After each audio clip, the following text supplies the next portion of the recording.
ओम नमः शिवाय। प्रिय भक्तजनों, आज मैं आपको नवरात्रि के दूसरे दिन की देवी माँ दुर्गा के दूसरे स्वरूप माता ब्रह्मचारिणी की कथा का श्रवण करा रही हूँ, जिसके माध्यम से आप जानेंगे माता ब्रह्मचारिणी की कथा और उनकी पूजा विधि। अगर आप यह प्रेरणादायक कथा सुन रहे हैं तो पूरा सुने, इसे आधा अधूरा छोड़कर जाने की गलती न करें। इस पवित्र कथा के माध्यम से आप माता रानी से नई सीख प्राप्त करेंगे, इसलिए इस पवित्र कथा को पूर्ण भाव और निष्ठा के साथ सुने और भगवान शिव और माता ब्रह्मचारिणी का आशीर्वाद प्राप्त करें। तो चलिए कथा को प्रारंभ करते हैं। नवरात्र के दूसरे दिन माँ दुर्गा के देवी ब्रह्मचारिणी स्वरूप की पूजा करने का विधान है। माता के नाम से उनकी शक्तियों के बारे में जानकारी मिलती है। ब्रह्मा का अर्थ है तपस्या और चारिणी का अर्थ है आचरण करने वाली, अर्थात तप का आचरण करने वाली ब्रह्मचारिणी को हम बारंबार नमन करते हैं। माता ब्रह्मचारिणी की पूजा आराधना करने से आत्मविश्वास, आयु, आरोग्य, सौभाग्य, अभय आदि की प्राप्ति होती है। माता ब्रह्मचारिणी को ब्राह्मी भी कहा जाता है। माँ भगवती की इस शक्ति की पूजा अर्चना करने से मनुष्य कभी अपने लक्ष्य से विचलित नहीं होता और सही मार्ग पर चलता है। माँ दुर्गा का यह स्वरूप भक्तों और सिद्धों को अनंत फल देने वाला है। इनकी उपासना से तप, त्याग, वैराग्य, सदाचार और संयम की वृद्धि होती है। देवी का यह रूप पूर्ण ज्योतिर्मय और अत्यंत भव्य है। इनकी कृपा से भक्तों को सर्वत्र विजय की प्राप्ति होती है एवं जीवन की अनेक प्रकार की परेशानियां भी समाप्त हो जाती हैं। आइए जानते हैं माँ ब्रह्मचारिणी की पूजा विधि, मंत्र और स्वरूप के बारे में। शास्त्रों में बताया गया है कि माँ ब्रह्मचारिणी ने राजा हिमालय के घर में पुत्री रूप में जन्म लिया था। तब देवर्षि नारद के उपदेश से इन्होंने भगवान शंकर को अपने पति रूप में प्राप्त करने के लिए अत्यंत कठिन तपस्या की थी। इस दुष्कर तपस्या के कारण इन्हें तपस्याचारिणी अर्थात ब्रह्मचारिणी नाम से अभिहित किया गया। कथा के अनुसार 1000 वर्ष उन्होंने केवल फल फूल खाकर व्यतीत किए और 100 वर्षों तक केवल शाक पर निर्वाह किया था। कुछ दिनों तक कठिन उपवास रखते हुए देवी ने खुले आकाश के नीचे वर्षा और धूप के भयानक कष्ट भी सहे। 3000 वर्षों तक टूटे हुए बिल्वपत्र खाए और भगवान शंकर की आराधना करती रही। इसके बाद तो उन्होंने सूखे बिल्वपत्र भी खाना छोड़ दिए। कई हजार वर्षों तक निर्जल और निराहार रहकर तपस्या करती रही। पत्तों को खाना छोड़ देने के कारण ही इनका अर्पणा नाम पड़ गया। कई हजार वर्षों की इस कठिन तपस्या के कारण ब्रह्मचारिणी देवी का शरीर एकदम क्षीण हो गया। उनकी यह दशा देखकर उनकी माता मैना अत्यंत दुखी हुई और उन्होंने उन्हें इस कठिन तपस्या से विरक्त करने के लिए आवाज दी, उमा। तब से देवी ब्रह्मचारिणी का एक नाम उमा भी पड़ गया। उनकी इस तपस्या से तीनों लोकों में हाहाकार मच गया। देवता, ऋषि, सिद्धगण, मुनि सभी देवी ब्रह्मचारिणी की इस तपस्या को अभूतपूर्व पुण्य कृत्य बताते हुए उनकी सराहना करने लगे। अंत में पितामह ब्रह्मा जी ने आकाशवाणी के द्वारा उन्हें संबोधित करते हुए प्रसन्न स्वर में कहा, देवी, आज तक किसी ने ऐसी कठोर तपस्या नहीं की जैसी तुमने की है। तुम्हारे इस कृत्य की चारों ओर सराहना हो रही है।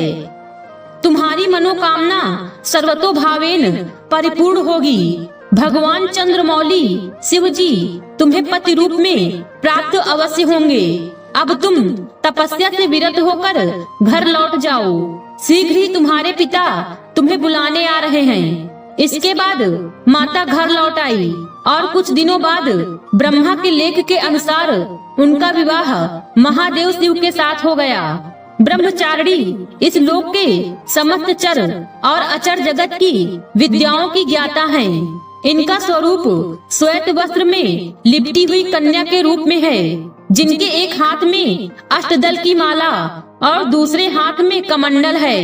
यह अक्षय माला और कमंडल धारिणी ब्रह्मचारिणी नामक दुर्गा शास्त्रों के ज्ञान और निगमागम तंत्र मंत्र आदि से संयुक्त हैं। अपने भक्तों को यह अपनी सर्वज्ञ संपन्न विद्या देकर विजयी बनाती हैं। ब्रह्मचारिणी का स्वरूप बहुत ही सादा और भव्य है। अन्य देवियों की तुलना में वह अति सौम्य, क्रोध रहित और तुरंत वरदान देने वाली देवी हैं। नवरात्र के दूसरे दिन माँ भगवती को चीनी का भोग लगाने का विधान है। ऐसा विश्वास है कि चीनी के भोग से उपासक को लंबी आयु प्राप्त होती है और वह निरोगी रहता है तथा उसमें अच्छे विचारों का आगमन होता है। साथ ही माता पार्वती के कठिन तप को मन में रखते हुए संघर्ष करने की प्रेरणा प्राप्त होती है। नवरात्रि के दूसरे दिन पीले रंग के वस्त्र पहनकर पूजा अर्चना करनी चाहिए, क्योंकि माता ब्रह्मचारिणी को पीला रंग बहुत प्रिय है। साथ ही माता को पीले रंग के वस्त्र, पीले रंग के फूल, फल आदि अवश्य अर्पित करना चाहिए। भारतीय दर्शन में पीला रंग पालन पोषण करने वाले स्वभाव को दर्शाता है और यह रंग सीखने, उत्साह, बुद्धि और ज्ञान का संकेत है। माता ब्रह्मचारिणी की पूजा पहले दिन की तरह ही शास्त्रीय विधि से की जाती है। ब्रह्म मुहूर्त में उठकर स्नान आदि से निवृत्त होकर पूजा स्थल पर गंगा जल से छिड़काव करें और पूरे परिवार के साथ माँ दुर्गा की उपासना करें। माता ब्रह्मचारिणी की पूजा में पीले रंग के वस्त्र का प्रयोग करें और पीले रंग की चीजें ही अर्पित करें। माता का पंचामृत से स्नान कराने के बाद रोली कुमकुम अर्पित करें। इसके बाद अग्यारी करें और अग्यारी पर लौंग, बतासे, हवन सामग्री आदि चीजें अर्पित करें, जैसा आपके घर पर होता हो। माँ ब्रह्मचारिणी की पूजा में पीले रंग के फल फूल आदि का प्रयोग करें। माता को दूध से बनी चीजें या चीनी का ही भोग लगाएं। इसके साथ ही मन माता के ध्यान मंत्र का जप करें और बीच बीच में पूरे परिवार के साथ माता के जयकारे लगाते रहें। इसके बाद पान सुपारी भेंट करने के बाद प्रदक्षिणा करें। फिर कलश देवता और नवग्रह की पूजा करें। इसके बाद घी के दीपक व कपूर से माता की आरती करें। फिर दुर्गा चालीसा, दुर्गा सप्तशती आदि का पाठ करें। पूजा पाठ करने के बाद फिर माता के जयकारे लगाएं। साथ ही शाम के समय भी माता की आरती करें। माता अपने इस स्वरूप में बिना किसी वाहन के नजर आती हैं। माता ब्रह्मचारिणी हमें यह संदेश देती है कि जीवन में बिना तपस्या अर्थात कठोर परिश्रम के सफलता प्राप्त करना असंभव है।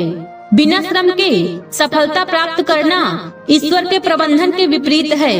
अतः ब्रह्म शक्ति अर्थात समझने व तप करने की शक्ति हेतु इस दिन शक्ति का स्मरण करें। योग शास्त्र में यह शक्ति स्वाधिष्ठान में स्थित होती है। अतः समस्त ध्यान स्वाधिष्ठान में करने से यह शक्ति बलवान होती है एवं सर्वत्र सिद्ध व विजय प्राप्त होती है। आज की वीडियो में बस इतना ही। उम्मीद है वीडियो पसंद आई होगी। इस वीडियो में बोलते समय कोई त्रुटि हुई हो तो क्षमा करें। वीडियो पसंद आई हो तो वीडियो को लाइक और शेयर करें और चैनल को सब्सक्राइब कर दें और कमेंट बॉक्स में हर हर महादेव और जय मां भगवती लिखना बिल्कुल न भूलें। मिलते हैं अगले वीडियो में। खुश रहिए और खुशियाँ बांटते रहिए। हर हर महादेव। बोलो जय मां भगवती।